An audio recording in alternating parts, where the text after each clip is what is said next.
My name is Dr. Reza Momeni. I'm a plastic surgeon at Summit Health in our Berkeley Heights campus. I've been here since 2004. This was the first job I ever took out of my training, and I've had a ton of fun, and this is where I'm going to be until I retire. I originally became interested in plastic surgery when I was a medical student. I saw a couple of pediatric plastic surgeries, seeing cleft lips and cleft palates and head and neck deformities fixed on kids just got me completely hooked.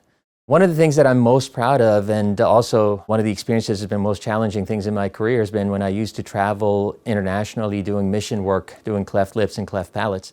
We're very lucky to live in this country. We have access to incredible healthcare and expertise, but we take it for granted. In a lot of the world, patients who are born with deformities of their face or lips or eyelids are sometimes just left in the back of a house not to ever come out.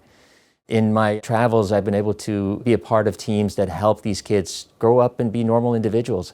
And that's one of the things that I'm incredibly proud of for my career. My greatest achievement is having developed an incredible practice with an incredible team of really dedicated people who help me take care of our patients as well as we do, as if they were our family members.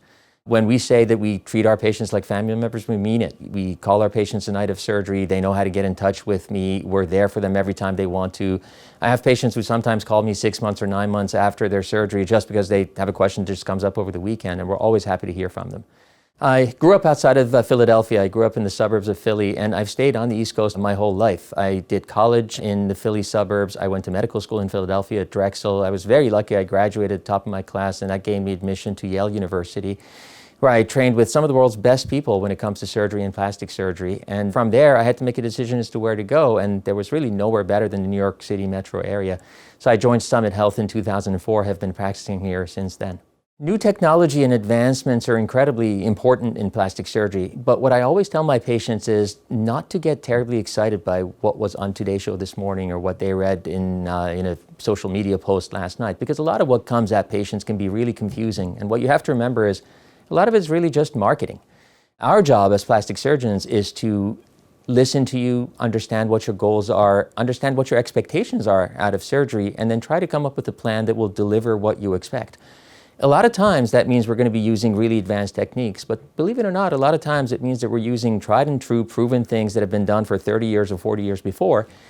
And what it takes is someone who has enough experience and enough knowledge of the history of what has been around, what has worked, what has not worked, so that you can end up with a plan that will work for you.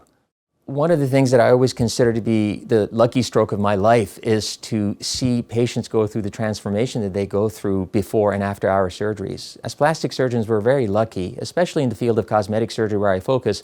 Most of my patients are normal, healthy, well-functioning human beings, and what they're looking for is not to be somebody else. They're not looking to be a star, and most of my patients gravitate to our practice because I personally prefer natural results.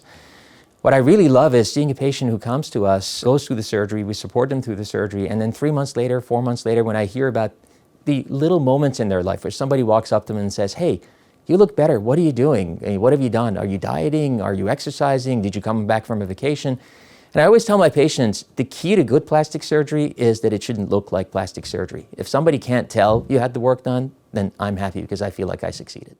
If a new patient's coming into our practice, what we really hope for and what we really expect is that they've done a little bit of homework on their own first. I actually really love it if the patient has already been to 1 or 2 other plastic surgeons, because that just means that I'm going to be dealing with someone who is much more educated. Our job as plastic surgery team, when we first meet you, is just to listen to you and just to try to understand exactly what your expectations are and what your goals are. Most of our patients have very realistic goals, but unless we communicate really clearly during the first visit so that we can understand what do we need to deliver to you 3 months later, 6 months later, it's going to be hard for us to hit that goal. So as a first-time patient, as a new patient to our practice, expect to be asked, what are your goals? What are your expectations? I know what a lot of patients expect is that the surgeon walks in and says, "What surgery do you want?" But that's the last question I ask. I want to understand what you expect so that perhaps I can match you with the right surgery or right non-surgical treatment. A lot of our patients coming in here looking for a facelift or an eyelid lift will walk out very happily with something a lot less than that, something a lot less than they expected. So the goal is not to push anything or sell anything. The goal really is to understand what the expectations are and try to match your expectations with the simplest, easiest thing that will deliver on them.